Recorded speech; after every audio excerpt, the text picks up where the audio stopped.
اعوذ باللہ من الشیطان الرجیم، بسم اللہ الرحمن الرحیم۔ اور ان میں سے ایسے بھی ہیں جو نبی کو ایذا بھی پہنچاتے ہیں اور کہتے ہیں کہ ان کے تو نرے کان ہی کان ہیں۔ تم کہہ دو کہ وہ تمہارے لیے نیکی کا کان ہے، اللہ کا بھی یقین رکھتا ہے اور مومنین کی بھی مان لیتا ہے، اور جو تم میں سے ایمان لائے ان کے لیے رحمت ہے، اور جو اللہ کے رسول کو ایذا دیتے ہیں ان کے لیے دردناک عذاب تیار ہے۔ وہ تمہارے سامنے قسمیں کھائیں گے کہ تم کو راضی کر لیں، حالانکہ اللہ اور اس کا رسول اس کے زیادہ مستحق ہیں کہ اگر یہ مومن ہیں تو ان کو راضی کر لیں۔ کیا انہوں نے اتنا نہ سمجھا کہ جو اللہ اور اس کے رسول کی مخالفت کرتا ہے تو اسی کے لیے تو دوزخ کی آگ ہے جس میں وہ ہمیشہ رہے گا، یہی تو سب سے بڑی رسوائی ہے۔ منافق اس سے ڈرتے رہتے ہیں کہ مبادا ان کے برخلاف کوئی ایسی صورت نازل کی جائے جو لوگوں کو اس سے جو کچھ ان کے دلوں میں ہے آگاہ کر دے۔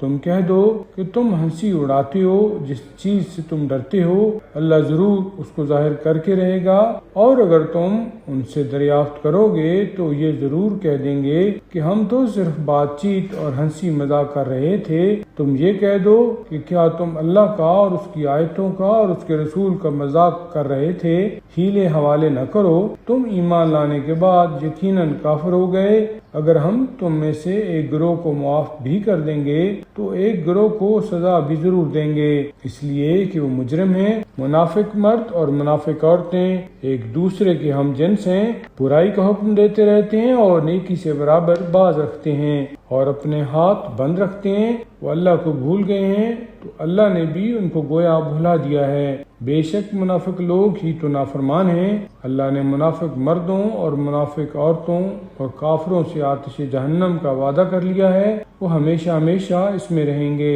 وہی ان کو کافی ہوگی، اور اللہ نے ان پر لعنت کی ہے اور ان کے لیے پائیدار عذاب ہے۔ مثل ان لوگوں کے جو تم سے پہلے تھے کہ وہ قوت میں تم سے بڑے ہوئے اور مال اور اولاد میں تم سے زیادہ تھے، بس انہوں نے اپنے حصے سے نفع اٹھایا اور تم نے اپنے حصہ سے ویسا ہی نفع اٹھایا جیسا کہ تم سے پہلے والوں نے اپنے حصہ سے نفع اٹھایا تھا، اور تم نے ویسی ہی باتیں بتائیں جیسی باتیں انہوں نے بنائی تھیں۔ انہی کی اعمال دنیا و آخرت میں بیکار رہے اور وہی نقصان اٹھانے والے ہوں گے۔ کیا ان کے پاس ان لوگوں کی خبر نہیں آئی جو ان سے پہلے تھے، نوح کی قوم کی اور عاد کی اور سمود کی اور ابراہیم کی قوم کی اور مدین والوں کی اور الٹی ہوئی بستیوں کے رہنے والوں کی؟ ان کے رسول ان کے پاس کھلی دلیلیں لے کر آئے تھے، بس اللہ کی یہ شان نہیں ہے کہ ان پر ظلم کرتا، لیکن وہ اپنی جانوں پر آپ ظلم توڑا کرتے تھے۔ اور مومن مرد اور مومن عورتیں ایک دوسرے کے حامی ہوا کرتے ہیں،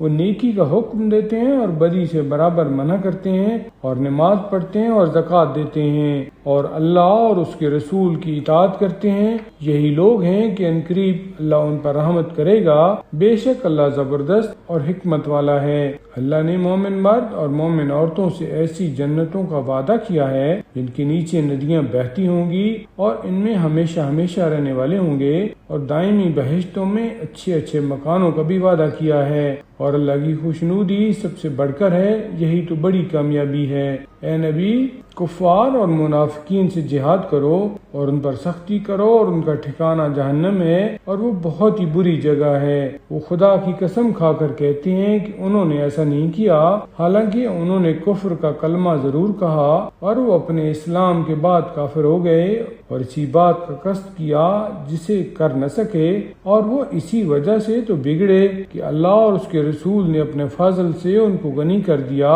بس اگر وہ توبہ کر لیں تو ان کے لیے بہتر ہوگا، اور اگر روگردان ہوں گے تو اللہ ان کو دنیا و آخرت میں دردناک عذاب سے معذب کرے گا، اور زمین میں نہ ان کا کوئی حامی ہوگا اور نہ مددگار۔ اور ان میں ایسے بھی ہیں جنہوں نے اللہ سے عہد کیا تھا کہ اگر وہ اپنے فضل سے ہم کو کچھ دے گا تو ہم ضرور تصدیق بھی دیا کریں گے اور نیک بندوں میں سے بھی ہو جائیں گے۔ پھر جب اس نے اپنے فضل سے ان کو دیا تو اس کے بارے میں انہوں نے بخل کیا اور روگردان ہو کر اپنے عہد سے پھر گئے۔ بس خدا تعالیٰ نے ان کے دلوں میں اس دن تک کے لیے نفاق پیدا کر دیا جس دن کہ وہ خود اس سے ملاقات کریں گے، ایک تو اس لیے کہ جو وعدہ انہوں نے خدا سے کیا تھا اس کے خلاف کیا، اور دوسرے اس لیے بھی کہ جھوٹ بولا کرتے تھے۔